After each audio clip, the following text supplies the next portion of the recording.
That was some good ASMR on that one. Picking up Hartman was big. Go ahead and flex, Kobe. Just flip a coin and hire one of them. Did you get the sword of John we Adams? did get the sword of John Adams, yeah. At like 11 or midnight, we've decided it's never been a bad idea to have an extra pizza in the refrigerator. But I don't want us to have that bourbon flavor for some of the other earlier beers. So let's start with the problem. You don't want me to be drunk on camera, is that what The Varsity Brews podcast.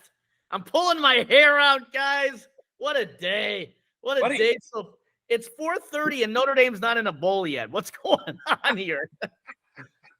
What do you Evan, think, Vahid, Aaron, you guys are live from the brewery. I'm hanging on a Red Bull here. Cheers. Where you at, buddy?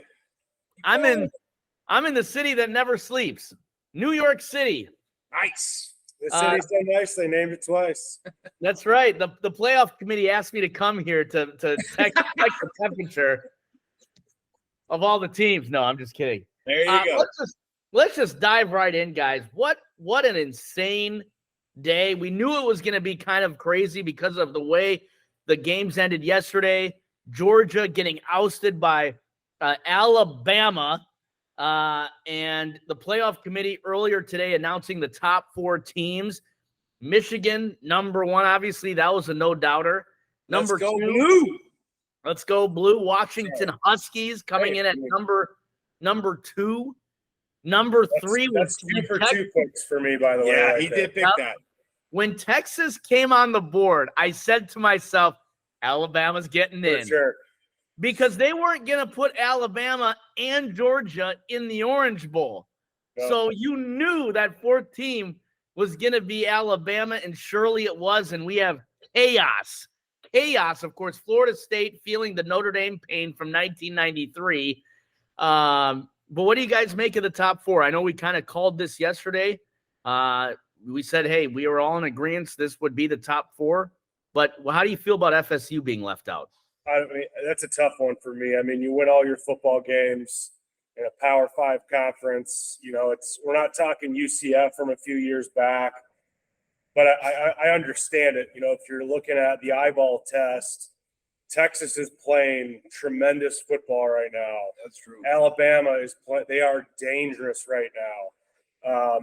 So you know, I think, you know, with FSU losing their quarterback, that's, you know, likely what was probably the deciding factor from the committee was the timing of that injury, and then, you know, them kind of squeaking by in an ugly fashion to beat Louisville. But I was still really surprised. I know we were going back and forth on it yesterday, and, you know, as I went to bed, you know, the top 3 I had, and I still am pretty amazed though that they're leaving Florida State out. I really am. And actually, to be quite honest, I mean, to have, and I know Bama beat Georgia, right? You had Texas beat Bama. What?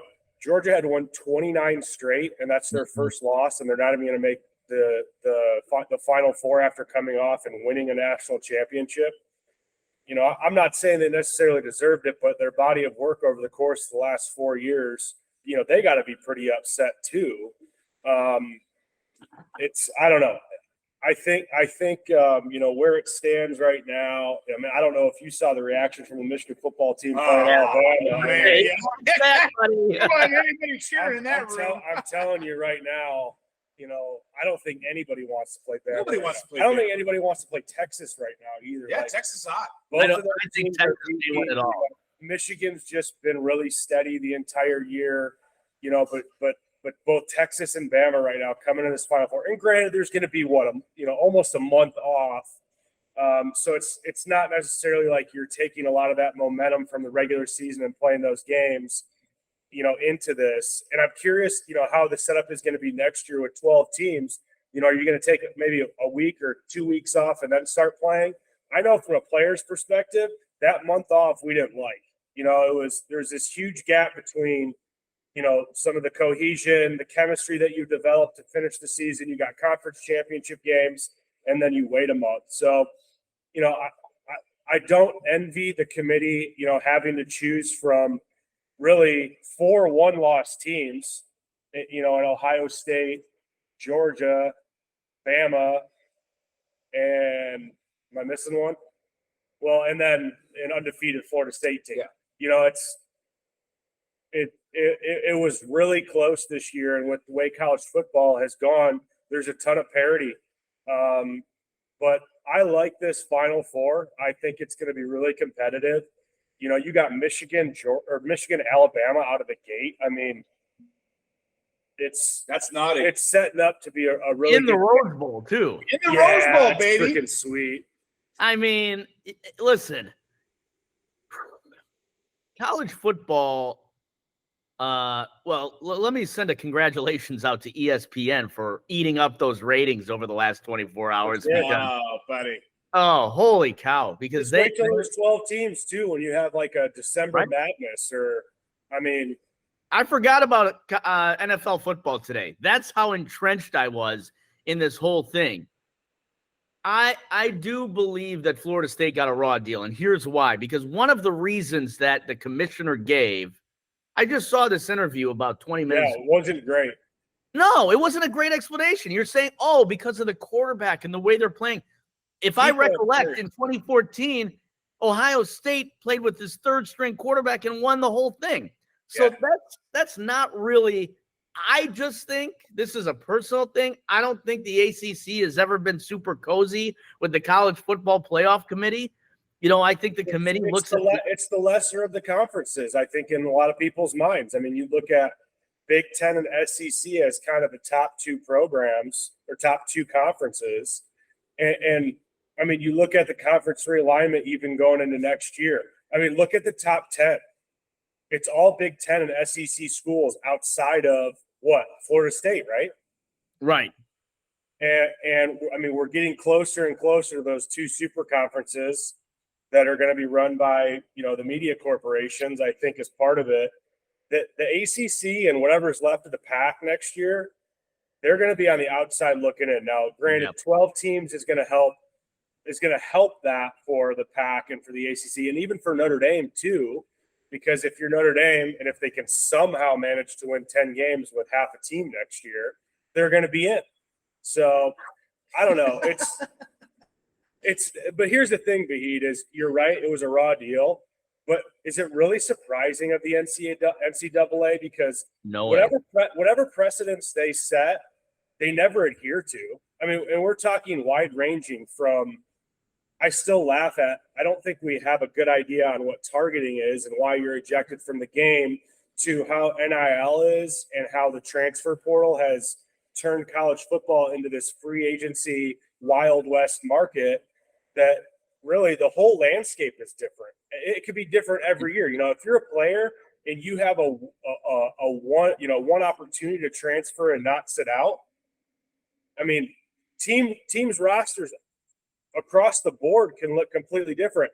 And here's one thing that's going to be real unique as we move into these two, the SEC and the Big Ten as, the two power conferences, is transfers within the Big Ten or the SEC on a year-to-year basis and how much that, I mean, I think it'll even the playing field to an extent because you can make roster moves quicker, but I mean, you could finish third in the conference and probably still go to the championship.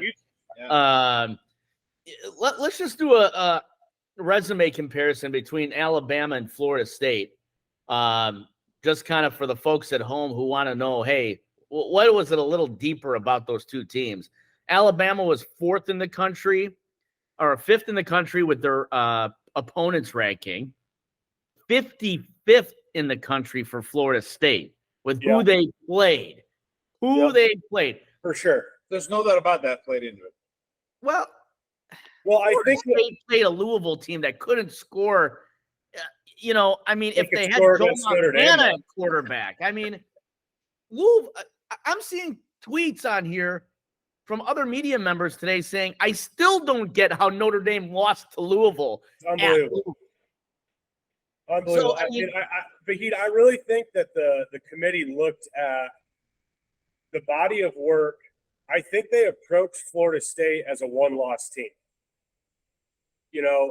Absolutely, and I agree with you. And then they say, okay, we're going to look at Alabama, Georgia, and Florida State's body of work. They're going to look at the strength of schedule, who they played, all of those things they're going to they're going to take into consideration. So, tough call leaving an undefeated team out, but in my mind too, it is a raw deal because you won all the games that you had scheduled. These schedules, a lot of times they're put out 5 years prior. That's true. But you go and take care of business and you win every football game in the ACC or the SEC or the Big Ten, you should expect to have a Final Four spot. That's my take. But again, not surprised by the committee or how the NCAA approaches it. But they've got two really good matchups here to kick things off. Well, listen, guys. As we are on the air here, there's some breaking news. NC State will play in the Pop-Tarts Bowl, not Notre Dame. What? Louisville is going to play in the Holiday Bowl and not Notre Dame. So now we have two big bowls that are off the board. Where's Notre Dame going? Did they turn down a bowl game? Motor City Bowl. Hey, we turned down a bowl game my senior year. I mean, are they going to the Sun Bowl? They're not going to the Gator Bowl. That's Clemson versus Kentucky. Let's see here. We're just doing this live. You know what they should do? They should do a non-sanctioned bowl game against Florida State. That would be fun. Where's Florida State going? Oh, they're playing Georgia, and they're 12-point underdogs as it is right now. That's the shot that they get. Hey, you're not in the Final Four, and oh, by the way, you're going to play Georgia. Boy, I don't know what's going on. Georgia's going to win by 4 touchdowns? Probably. At least. So we're just kind of waiting on final confirmation. This looks like the last bowl game to be announced here is Notre Dame. Yeah, boy. If I mean, Vahid, this is a good segue. I mean, maybe it'll break and they are playing a bowl, but you talk about the fallout since the season has ended. Oh boy, what a mess. An unbelievable amount of people jumping ship. Chancey Stuckey 11 to be gone. 11 players currently gone. at 11. I mean, Aaron's tallying him up in the back of the brewery. A mass exodus of proportions that we haven't seen at Notre Dame. Because Notre Dame usually hangs their hat on. We recruit the players that they're going to be here for 3 to 4 years. I mean, I was one of those guys. I almost left. Although, in retrospect, hey, had I had a pass where I could transfer once and not sit out, it might have been a little more appealing. Yeah. But if all of this happens for Notre Dame and then they decide to not play in a bowl game, I'm telling you, it is not a good look. I can't tell you how many people have messaged me and been like, what is going on behind the scenes? You really think that? What do you think is going on here? I mean, and here's my question for you. We've talked about coaching before. Whether the players like Chancey Stuckey or not, I think they did. How do you have freshmen getting valuable playing time like Rico Flores, who could have been a star at Notre Dame, who saw significant playing time? How do you have guys like that? Chris Tyree. How do you guys have like that just say, you know what, I'm bouncing? Is that I don't know. Receivers coach or is that a head coach? Is that an offensive coordinator? What is it about that? I think it is, and this is just me reading the tea leaves, not anything from behind the curtain at Notre Dame. But having been in these players' shoes, I think a lot of it has to do with all of the things that you said, which ultimately falls on the head coach. So it could be the handling of the firing of Stuckey, okay, and probably too the players looking at the future of the offense in general and Freeman's support for Parker. So I think a lot of it is it's the handling of the entire situation. The other wild card to this whole deal is you have now a changeover at Notre Dame in the athletic director and the president all happening at the same time. had Swarbrick continued, maybe how it was done or what happened would have been different. Again, we don't know the goings on behind the scene, but right, there's a lot. I think there's a lot of panic within Notre Dame Nation. I mean, back-to-back seasons where you're not winning 10 games coming off of 5 straight years of 10, 11, 12 wins.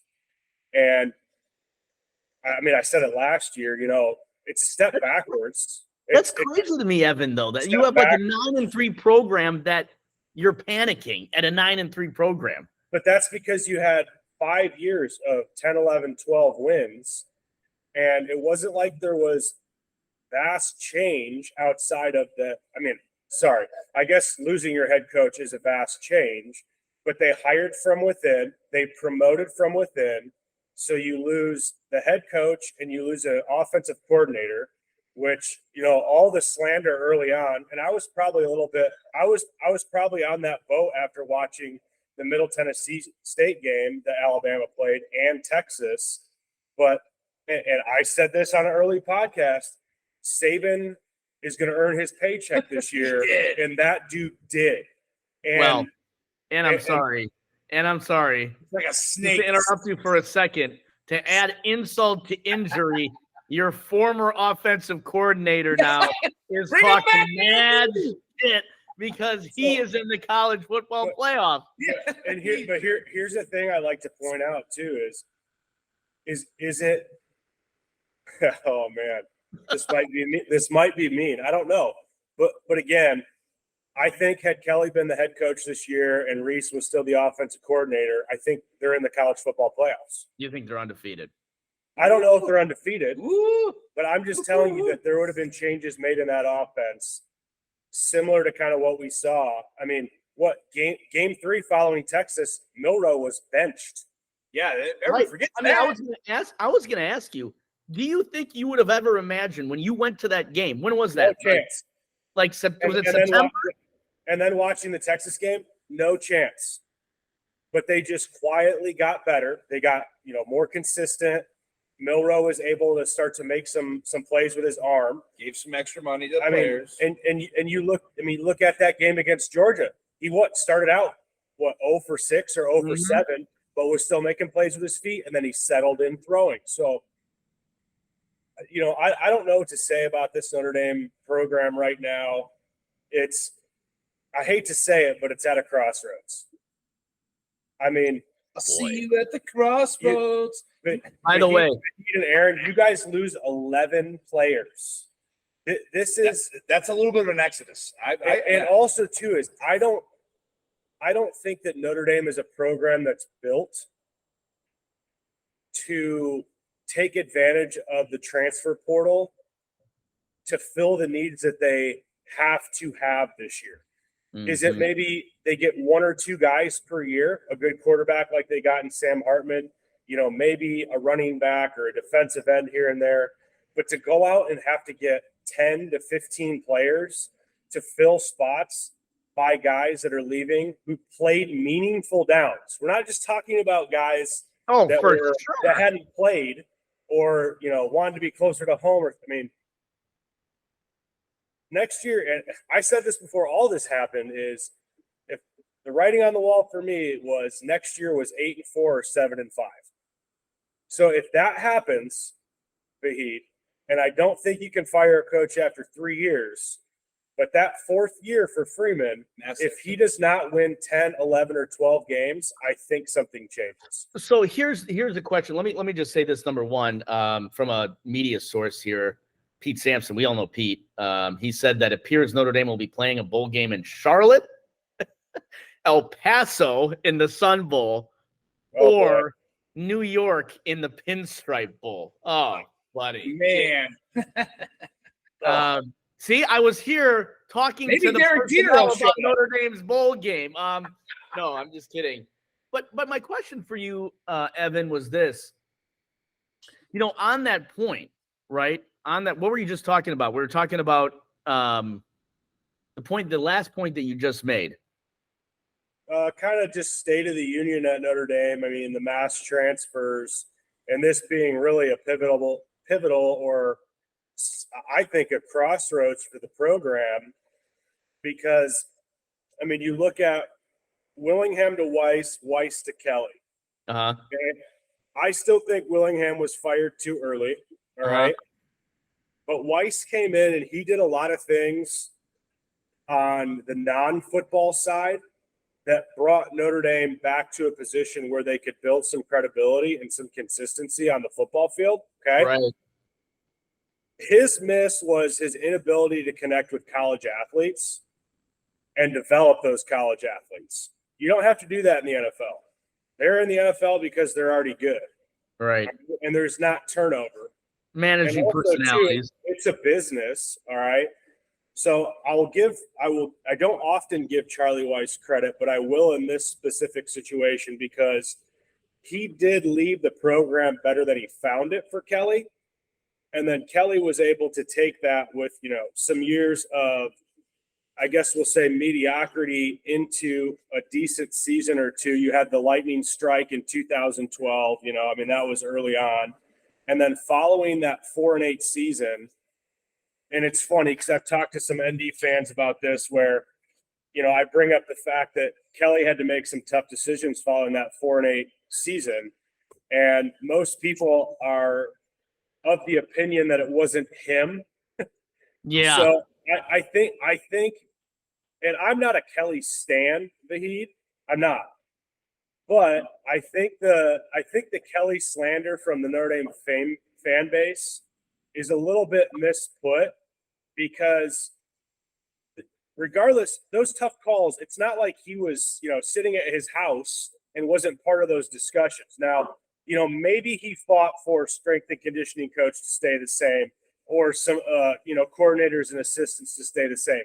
But the bottom line is under his watch, they made some vast changes following that 4-8 season that yielded to 11-1, 10-2, 12-1, 11-2. Right. Whatever the final season was, 54 wins in a 5-year time frame. Okay, that's and good. You've got this transition, and this was my biggest fear, Vahid, was you left a consistent winning program. If you ask any fan base, hey, would you be okay if you won 10 to 11 football games every year? Every program is going to say yes. Every program is going to say yes, okay? And now you've gone back-to-back seasons. I mean, you lost to Marshall in year one. And Cal. And then you're 9-3 again. Probably No, Stanford. Could have been 8-4. They probably should have lost to Duke, but I guess you could make the argument that they had an opportunity to beat Ohio State, right? Should have beat Clemson. I don't know how they lost to Louisville. So I guess I'm saying all that to say, Vahid, is where there's smoke, there's fire, and I think it's burning right now. And ultimately, that stops with the head coach. I think, and I've said this before, where he doesn't strike me as the guy who can lose a locker room. I think he has a little bit. Well, this goes into my question that I had, and I remember the question. And then we can talk about the matchups and what we think, and still no announcement here on El Paso, Texas. Oh. I mean, you might as well just sit out the bowl game. Get we need Kelly to start that game. I mean, I think, to be honest, I don't you think Hartman's going to start? Needs to start? I heard that he's going to sit out. He's going to sit out and get ready for draft prep. Yeah. Well, and he has no receivers, right? I mean, like the guys you've been playing with all year are gone. So the question was, and Aaron, please chime in on this one as well, because it used to be 3 years. You develop a program, you see how you're doing between years 3, 4, 5. What does it look like? If it's on an upward trajectory, it's kind of like sales, right? Sales are kind of like a 3 to 5 year thing. You see what's going on. And then if you have, you have the backlog of talent. You have, it's an upward trend. Is it like that anymore because of the transfer portal? Do you give a coach 3 years, 4 years, 5 years because of the transfer portal? I mean, you are getting talent. You can turn this thing around in 2 days. Washington turned it around. FSU turned it around. So, I mean, you guys, you're getting – it's like the NFL. You get guys, and from 1 year to the next, you may be worse to first. I'm just saying. Yeah, I'll go first. I'll give my opinion. I've got a quick answer to that for Notre Dame. All right. Yeah, Evan's got a quick answer. I'm going to give you my 30-second version. My theory is that we all talked about it. The transfer portal has changed the game of college football. It really has, right? It's basically becoming a new mini semi-pro, development program for feeding into the NFL, right? Right. So I agree. Every year, the game has changed. Yes, it's definitely changed how long a coach is going to be there, whether it be 3 years, 4 years, or 5 years. Maybe where back in the day, that 3 to 5 year span was, acceptable and you get to move forward. Hardball, we talked about before, but it took 8 or 9 years before they turned the page, right? Let's call it what it is. Yeah, but they knew, he's a Michigan guy. He's a Michigan guy. They started winning the games that they should. They weren't winning the big one at that time. Yeah, they weren't winning the big one. They weren't going to be able to go out and get anybody else. Yeah. Now the game has changed, though, where guess what? If Michigan loses a top running back or a wide receiver or somebody got promised something, or at Notre Dame somebody got promised extra playing time, you're going to have so many catches a game. Guess what? Me as a player, if I'm a freshman or sophomore, I get 1 year pass. Boom, I'm taking it because guess what? I want to up my draft stock for that pro level, especially if I think I can get there. That's my take on it. So let me ask you this. How many players have transferred from Michigan this year? Not a lot. None, actually. I don't – maybe one. I think last year we had a couple, but not a lot. And I think that – Yeah, what, McNamara left, and guess what? He was watching us on the sidelines in the Big Ten Championship. That was probably the right move for him. Yeah, I mean, obviously he wasn't going to play. It was. But I think that also does speak to the strength of the program, that they see value in wanting to stay at Michigan. Yeah. Absolutely. Or staying at whatever school that is. And a lot of that has to do with guys like Jim Harbaugh and Nick Saban. And, Saban's a good example of this. They don't have a ton of players transfer, but there are unique situations, Jalen Hurts being one of them. And I don't know if you guys have seen, some of the conversations with Saban on that. It was, here, do this for me, and then we're gonna help prepare you, because he saw Hurts as an NFL talent, and look at him now. Yeah. So I think a lot of it is the approach from the head coach. And I'll give my Saban is a hell of a coach. Saban's the best ever. God. Best ever. We're gonna beat him though. Sorry, buddy. Here's my quick take on that, Vahid, as it relates to Notre Dame, and I kind of already said this. Yeah. Is Notre Dame is not built to have massive success in the transfer portal. Okay. If I'm a player, and of course, when I wrote, my priorities were different that I wrote down, like when I was looking at going to a school for college, proximity to home was important, academics. I wanted to play 2 sports. I just don't think that today's college athlete looks at Notre Dame as a huge opportunity professionally, even after football is done. Okay. Really? I think, it takes a special person. And I would say that a lot of those special people are not 5-star NFL caliber players. Okay. So can Notre Dame go out and get a good quarterback in the transfer portal this year? Yes, they did that last year.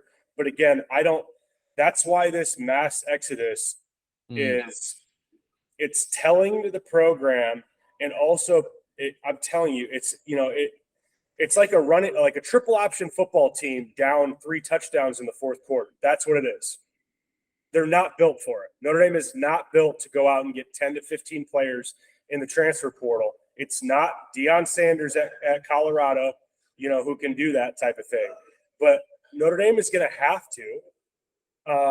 Otherwise, you think this is going to be more like Boston College than Florida State. I'm just saying, you think the long-term viability of Notre Dame being a college football power And I think this has been the question since 1988, right? This has been the Notre Dame question. When are we going back to the national championship? The validity of Notre Dame as a college football power, because of who it can get now in the transfer portal, is one of the reasons you think that they're kind of in trouble. I think it's going to get worse before it gets better. So can I offer this, Evan? Here's what happens with successful business programs, because college football has become a business. They change. My 2 cents to Coach Freeman is, in Notre Dame, you got to change. You got to change with the times. Times are different. Technology is different. They paid for a quarterback this year. Yeah, right? Guess what? They bought a quarterback. The biggest new change, if you want to compete for a national title, in my opinion, is the transfer portal. You've got players out there. They're going to be great talents that go to a certain school. Guess what? They didn't fit. Maybe it didn't fit. A coach leaves. Whatever happens, you've got to change. My best advice I give to Notre Dame and Freeman is, guess what? Sign up for the new business direction. McDonald's did it when they started serving the cafe frappuccinos, right? They never thought they were never going to be like a Starbucks, but guess what? They realized they had to compete. So if Notre Dame wants to compete, just like Starbucks and McDonald's, it's a fair analogy because it's a business. They've got to get in the game and start realizing we got to change the program to get us into the transfer portal and make us competitive. I can take this further too. Go ahead, Vahid. Well, I have one thing on that, and I back your statement because the CFP has become a business, right? NCAA football has become a business. 100%. Notre Dame just hired a business mind to lead their athletics program. Somebody who's been at the top of the chain, somebody who's been with NBC Sports and Universal and the head of golf, and they have the business mind. And, with all due respect, I honestly think Jack was also a business mind. He was more on the legal law end of it, but he was a business mind too. So I do agree with you, but it seems like Notre Dame has that in place already. Maybe it's not the right fit, though. Maybe you don't got the right business guy. So I'm going to bring my opinion on all this, because you're right. But they had Jack. I'm gonna get him a refill while he's thinking. They had Jack Swarbrick, Vahid, and I think he was a great AD. Yeah, I do too. I agree with you there. Here's the part where I think Aaron is onto something, and I believe I agree with you too. Where they had Jack Swarbrick, they have now his predecessor coming from a business mind too. And Vahid, I've said this since I've been at Notre Dame. The problem is not within the athletic department. And Kelly, for how long was Kelly there? 10 years, whatever, 12 years? Kelly was there, 12 10 years. 10, 11 years. Yeah, 10 years. And he would say in all of his press conferences, cheers. Sorry, quick beer break. If you remember, his tagline was, we're going to graduate everybody and we're going to play for national championships. Yeah, graduate champions, graduate players. Graduate everyone and play for national championships. Would you think and both is hard to do? Whenever he said it, I never believed that he believed that they could do both. You can do one or the other in today's college football landscape. How I explain this to people is, so I was top 10 in my Marshall graduating class academically. Mm-hmm. Smart guy. I had no business being at Notre Dame academically. Zero. I would never raise my hand. In the classes where participation was mandatory, I dreaded just saying something because I didn't want to look stupid around all these other freaking geniuses that are in my class. And you finished top 10 in your graduating class. In my high school class. Yeah, for sure. But there are a lot of guys on our team that didn't graduate top 10. And so I think until there are some changes on the marriage between academics and athletics, look at Stanford right now. What's happening to Stanford? Nope. All right. And Aaron said, you got to change with the times. So there's, again, a ton of crossroads for Notre Dame right now. Transfers, new AD, Still an independent. new president. Yeah. You got super conferences forming and you're an independent. Although the Florida State situation makes the case for being an independent nondescript at this point because you had a Power 5 champion that got ousted. So True. True. But what you're gonna run into is who are you gonna schedule? They're gonna have to keep playing the bottom of the barrel ACC and PAC teams. Well, have you looked at next year's schedule? The what? Have you looked at next year's schedule? For Notre Dame? Yes. Oh, yeah. Have you looked at Michigan's, though? Yeah. It's crazy. Michigan's got a team schedule next year. Well, I looked at so here's this. So a couple weeks you don't ago, have to go undefeated anymore to make the 12 you have teams. to. You don't have to go undefeated. That's a fair You statement. can get in with 3 Yep, losses. you can get it with 3 losses. 3? Close. It'll be close. You're playing. Have you seen their schedule next year? Yes. So I went to check Wisconsin's schedule a couple weeks ago because we always go to a year. We try to go to a game every year to Wisconsin.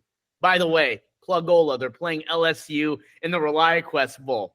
LSU by $1 billion. That's a bad matchup for Get a media pass for that one. Hey, that's a bad matchup for Scotty, baby. Before you go, Vahid, let me wrap it up. No, I don't have to go. I'm just checking the schedule. I was on track to graduate. We all players were on track to graduate in 3.5 years. 3.5 years. Yeah. So how about we do this? And this is maybe a little bit of a bold move, and I'm pulling a little bit from Cardell Jones on his quote of, we ain't here to play school, all right? Change who you're recruiting. Just because you're a poor student, right, or maybe you're not smart, doesn't mean that you're a bad person. So let's check the boxes on character. Okay. And badass football player. And then let's get creative on the academic side where, hey, maybe you take 6 credits a semester for your first 2 years. Or someone pitched this to me before too. Take 0 classes for 3 years.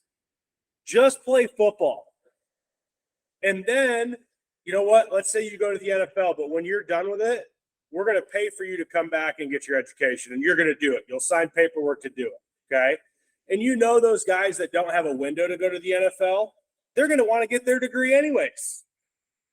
Right. So it's how do you structure and how do you get the guys that are second string and third string, because you look at rosters at Georgia and Alabama, Michigan now, it isn't just their first string players that are studs.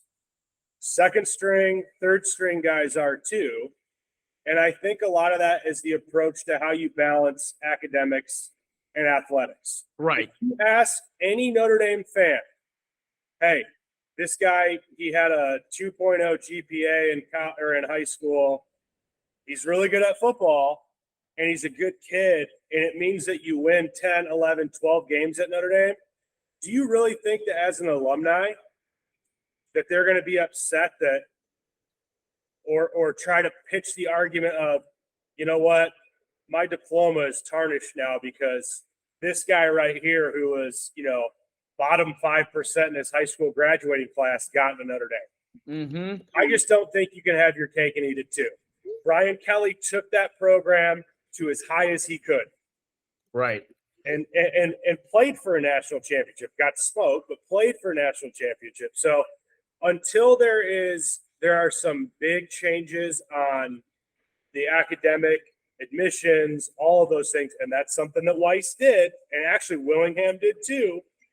Back before Willingham, you could not get accepted to Notre Dame until you went through admissions.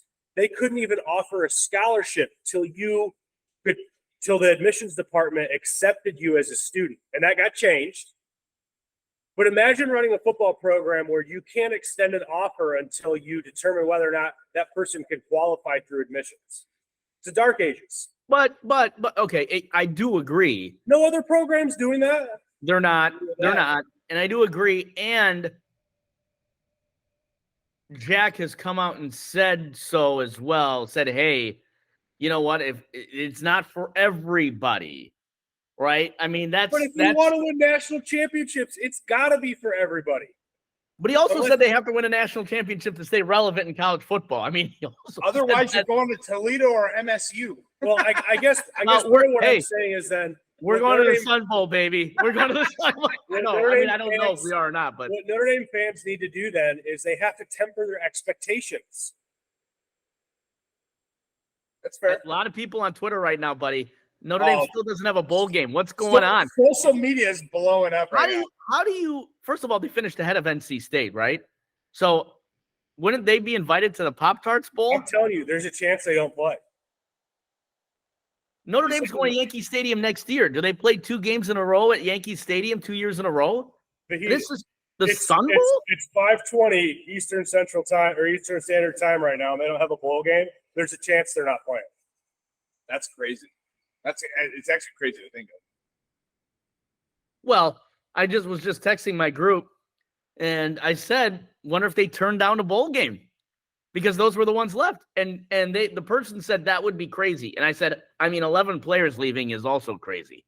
Well, you got 11 players leaving, and you end up in the Sun Bowl, and then maybe you lose the Sun Bowl. What is that? That's right. But also, ace and ace or a spade James spade. Madison. But if you do go play in that, is Hartman going to play? Yeah. Going to the Sun Bowl? That's fair. No. Is Estime going to play? No, for sure not. Estime's gone. After what happened at the end of this year, I think Estime was considering coming back. If you ask him the same question right now, I think you would say, I'm going to the NFL. Here's a hot take. Had they given him 20 carries a game, he would have won the Heisman Trophy. Maybe he'll transfer to Michigan. Buddy.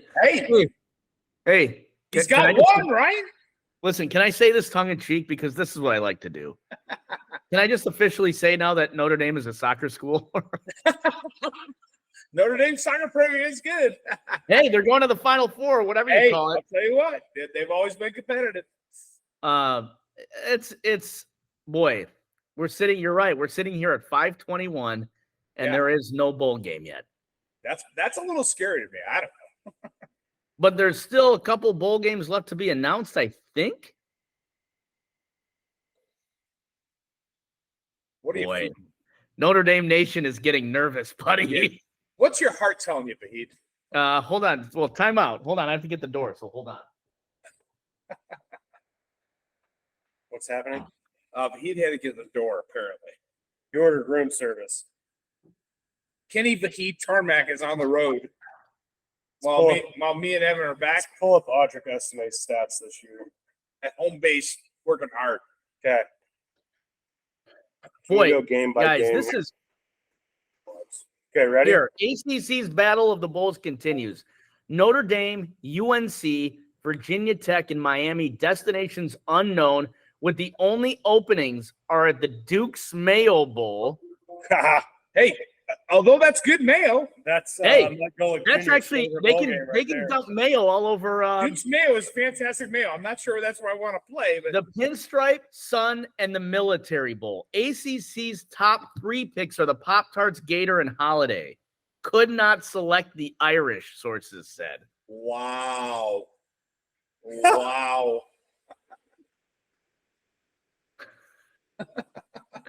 Looks like we're going to the Duke's Mayo Bowl, buddies. Get a little mayo on your face, or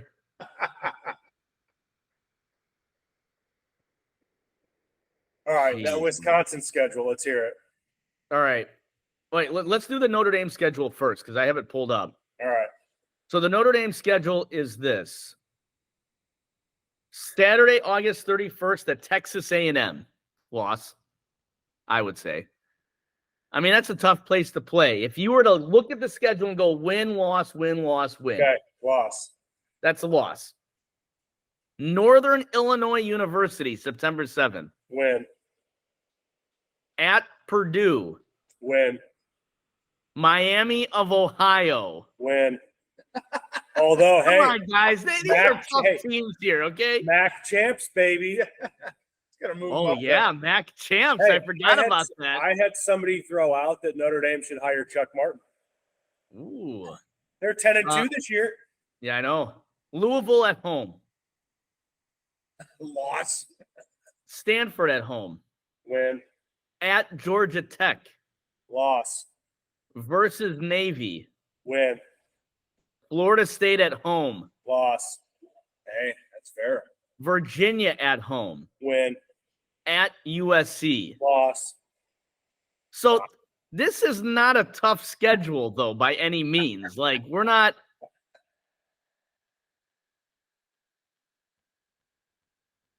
Hey, off the cuff, early take. I got them 8-4. What's that? 8-4? Early take. And that's pending anything they do in the portal because they're going to have to go to it. Right. Here, I'm looking Wisconsin 2024 football schedule. I was flabbergasted on how tough this schedule was. All right. Hey, these new teams joining the Big Ten really hurts teams like Wisconsin, Iowa. Oh, for sure. Illinois. Can I ramble off Michigan's schedule real Rutgers, quick? Maryland. So Camp Randall, first 2 games, pretty good. Western Michigan, we should get the W. Versus South Dakota. South Dakota's not a pushover. They're like North Dakota State. What are the? We're still going to say Yeah, win. what's Alabama at Camp Randall next year. Loss. Good luck with that one. We should go, guys, by the way. That'd be fun. At USC in Loss. Los Angeles. That's a loss. They're 2-2. Yeah. Home versus Purdue, at Rutgers, at Northwestern. Okay. Then, to close out the season, they have versus Penn State, Okay, 5-3. at Iowa, Ooh, Oregon that one's at a toss. home. That was tough. Is it a night game or? Iowa's a toss-up for me. Well, we don't know about that one yet. Yeah. Versus Oregon at home, Okay, 4 losses. at Nebraska, who I think is going to be better, Wait, 500. Nah, and Minnesota. They're going to be 500. yeah. They're going to be 500. Now, here's Michigan schedule. Michigan's got a tough schedule. I'm looking at it. Michigan schedule. Whoops. Why am I doing that? Here we go. Michigan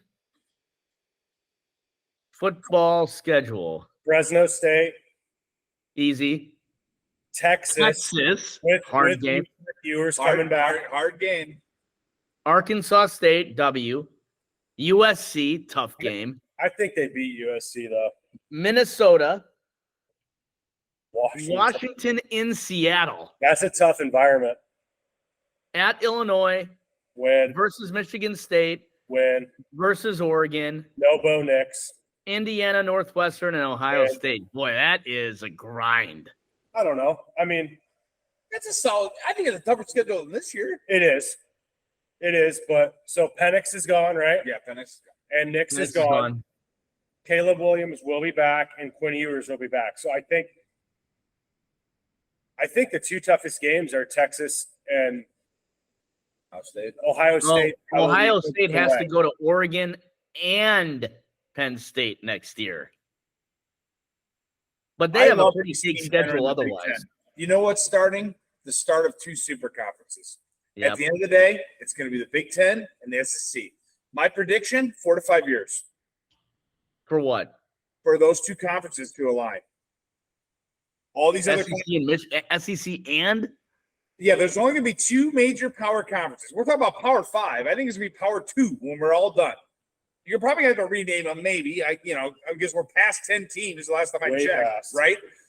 You're going to have the Big 20. Ten and the SEC, but I think it's going to take about 4 or 5 years for all these programs to figure out this is now becoming a business. College football is a business. Yes, we want kids to get their education because that's a good thing that as a parent you should do. Get them a degree, get them a job. Because guess what? Not every kid is going to play professional football the rest of his life. But what's going to happen is the stars are already aligning, and it's happening. The transfer portal's taking us there. The new alignment of all these conferences is taking us there. Look what's happening in the NCAA right now. The NCAA is really becoming irrelevant, right? And so now this is what's happening.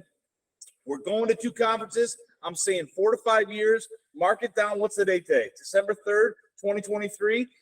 That there's going to be 2 major conferences when this thing's all said and done. Call it 12 teams in the playoffs. I think that's where we're going. And here's what Notre Dame needs to do then. They need to reach out to the ACC, what's left of the pack, the MAC, and form their own conference and just win 11 games. Yep. And you're in. I like that. They have like a third, maybe it's 3 power guys. Well, the problem for Notre Dame is this now, and you're looking at next year with the college football playoff, expanding to 12 teams. They're going to give the benefit of the doubt to the power conferences, right? So it's a tougher conference. Yep. So you're probably going to have 3 at least from each of the power conferences. At least. Right. So like 3 from the SEC, 3 from the Big Ten, Yeah, maybe you 4. could make an argument, though, within the SEC for 4. You could for the Big Ten. Well, and now the Big Ten expanding, you could have 6. So where does that leave Notre Dame? That means that you're If you between lose 2 and 2 4 teams. 2 and 4 teams. Yeah, 2. Yeah. It'll leave. So if Notre Dame loses 2, they're out. I don't know. I think if they get to 10, they're in. Do you think they get to 10 wins next year? I don't. Boy, we're just hoping for the Pop-Tarts. Well, we were hoping for the Pop-Tarts. This is crazy. You're That hoping. tossing has ended, Vahid. Listen, we were sitting here 3 weeks ago saying there's still a chance at a New Year's Six bowl. I never said that. Yeah, I think Vahid was saying that. No, I was saying that. Admittingly, I was the only one You're a saying that. diehard, buddy. We love you for Now it, I'm too. sitting here saying Coach Freeman's going to have Duke's mayo all over his face. I don't. Where I is give that? up Where is trying to that game? predict college That's in Charlotte? Yeah. And the celebration is they take mayo and dump it all over the coach's head. I think there's direct flights from South Bend to Charlotte, though, so that's nice. There are, but we're not. I'm not. My tattoo artist is there, so maybe I'll make a trip. I'm hoping for the Pinstripe Bowl. Jeter. All right, so hey, early take right here. I'm not going to make my official pick. Well, don't make your predictions yet because we're going to do it during the holiday show. I know, I'm not going to. Oh, we don't even want to make the official picks? No, not yet. It's too Not early. yet, because we've got the Duke's Mayo Holiday Bowl or Here's whatever. what we're I'll going say. to. I'll give a little teaser. All right, little tease. Give us a tease. I'm really conflicted on the Michigan-Alabama game. I really am. I know where I am for Texas-Washington. I know my pick on that. I'm really conflicted on Bama-Michigan right now. I think that's going to be an awesome football game. I think they match up really that well. is one of the greatest Rose Bowl games of all time. I think they match up really well, those two teams. I believe the Barstool Sports president basically said, "Can I quote or can I quote or not quote?" I don't know. Yeah, absolutely quote it. I don't care. All right, quote it. Here we go. It's If a family this doesn't show. make you hard, you don't like sports. Boom! There's a picture of Bama versus Michigan. It does look really nice. It does. Buddy, are right? you going to that game or what, buddy? Man, I'll tell you what, man. If my wallet could afford it, man, I'd love to do that. I've never been to the Rose Bowl. I've always wanted to go and pull off a Charles Woodson and put the rose in my mouth. You know, I've never gotten to do that in my life. You know, I'm a lifelong Michigan fan. But here's To what support Aaron's trip to the Rose Bowl, please come to our holiday party and buy all of the double whipped cherry. yeah, that's a great idea. What is Hey, it? absolutely. Thursday, Which December 14th. leads us to the next segue is the holiday ugly sweater party. It's happening again. Double whipped cherry. Double whip this time. Whip it good. Double whipped. Does that mean the ABV's higher or there's more? Yeah, there's it's going to more be a whip? little bit higher ABV than All right. Hey, I'm not complaining, buddy. Higher You'll we go on the still Richter you'll scale, the still more overshoot I'm in. that. You know what I mean? Yeah, you still got a 5 ounce coming to you, Vahid.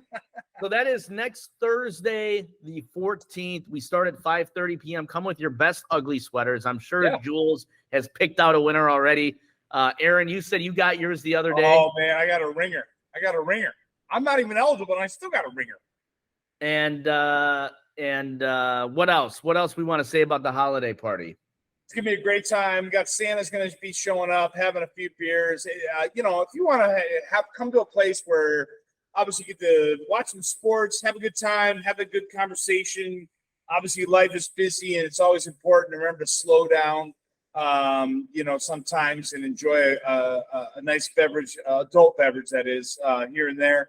The last year's party was a banger. We're super excited. We got the Varsity Brews podcast, 2nd annual, going live, you know.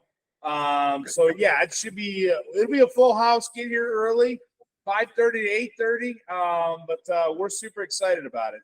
We may even drop May a super, super rare extra WWE release beer that day, just to up the ante a little, spicy. Well, we're excited about it, and I'm sorry we don't have breaking news on the Duke's Mayo Bowl here. Is it going to happen? I don't know. It's 5:30 East Coast time. I give up. I'm not waiting 2 hours for Duke's Mayo Bowl release party here. So we'll, of course, have it on the next podcast, so you don't want to miss that. Well, all right, gentlemen. Good stuff. Alabama is in. Washington is in. Michigan is in. And Texas is in. Good stuff. Thanks, boys. Cheers, brother. We'll see you on the next podcast, December 14th at Westwind Brewery.